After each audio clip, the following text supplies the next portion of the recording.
को कोलकाता के आरजीकर हॉस्पिटल में 31 ईयर्स की पीजी डॉक्टर का उस हॉस्पिटल के सेमिनार हॉल में बड़ी ही बेरहमी से रेप और मर्डर कर दिया गया।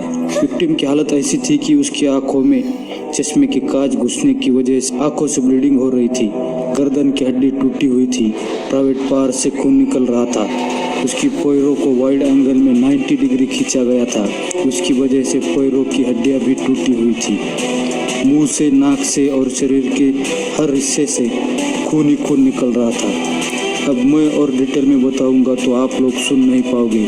चश्मे को कूटा गया जिसकी वजह से आंखों से खून निकल गया। इसके बारे में अभी तक जो भी सच्चाई सामने आई है उसको डिटेल में बताने की कोशिश करूंगा और कुछ सवाल भी खड़े करूंगा।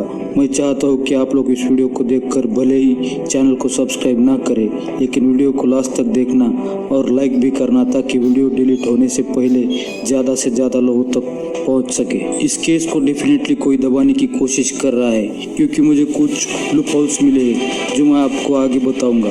इस क्राइम में अकेला संजय रॉय मुजरिम नहीं है जो हमें बताया जा रहा है, इसमें और भी लोग शामिल हैं। शायद उन्हें बचाने की कोशिश की जा रही है। कुछ लोग ये भी कह रहे हैं कि हॉस्पिटल इस घटना को दबाने की कोशिश कर रहा है क्योंकि इस घटना के 5 दिन बाद ही क्राइम सीन से 20 मीटर की दूरी पर कंस्ट्रक्शन के नाम पर दीवार तोड़ी गई। तो कुछ लोग ये भी कह रहे हैं कि संजय रॉय किसी राजनीतिक पार्टी का मेंबर है। तो आइए डिटेल में जानते हैं।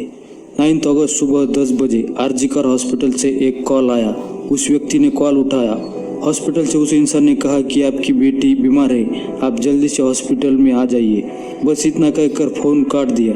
उस लड़के के पिता को लगा मेरी अपनी बेटी से रात में ही बात हुई थी, वो ठीक थी, अभी अचानक उसे क्या हुआ, इसलिए उन्होंने दोबारा कॉल किया और पूछा कि आखिर हुआ क्या है। तो सामने वाले व्यक्ति ने कहा कि आपकी बेटी ने सुसाइड किया है, आप हॉस्पिटल आ जाइए। यह सुनकर उसके पिताजी रोने लगे और माँ भी फूट फूट कर रोने लगी। अब वो दोनों हॉस्पिटल की तरफ जा ही रहे थे। उतनी ही देर में ये खबर पूरे शहर और सोशल मीडिया पर आग की तरह फैलने लगी और हॉस्पिटल के बाहर लोगों की भीड़ जमा हो गई। सबके मन में यही सवाल था कि आखिर ये सब कैसे हुआ और किसने किया। उस हादसे की रात उस डॉक्टर की 36 आवर्स की ड्यूटी थी जिसमें डॉक्टर्स को कंटिन्यू डे एंड नाइट जाकर इमरजेंसी के लिए हॉस्पिटल में ही रहना पड़ता है।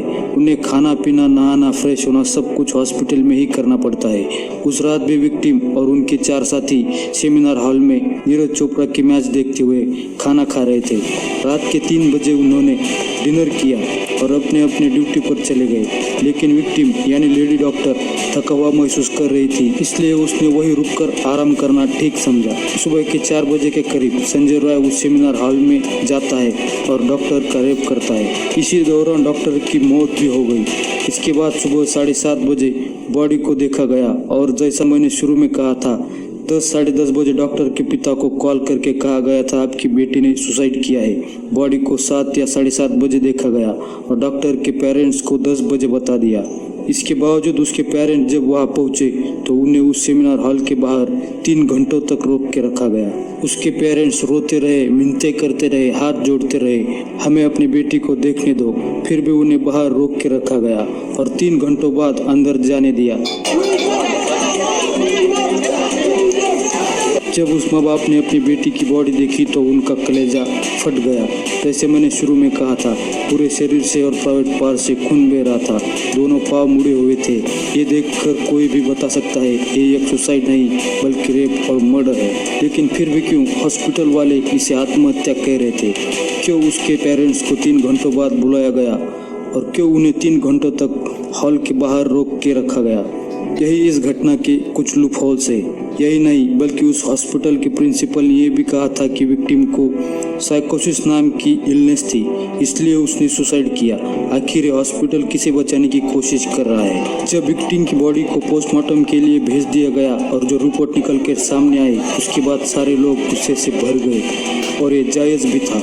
रिपोर्ट में आया था कि विक्टिम के साथ बहुत ही बुरी तरीके से रेप किया गया है। उसका एब्डोमेन, राइट हैंड और मुंह बुरी तरीके से इंजर्ड है।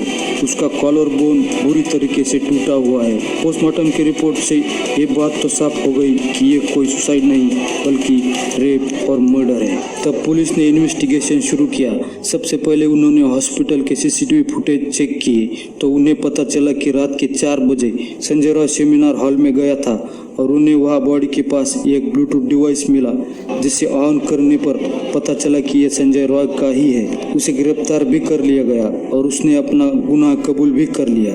लेकिन सवाल यह है कि आखिर संजय रॉय है कौन? संजय रॉय एक वॉलंटियर था, यानी कि पुलिस को ट्रैफिक के समय या ऐसे ही छोटे मोटे काम के समय मदद करने वाला।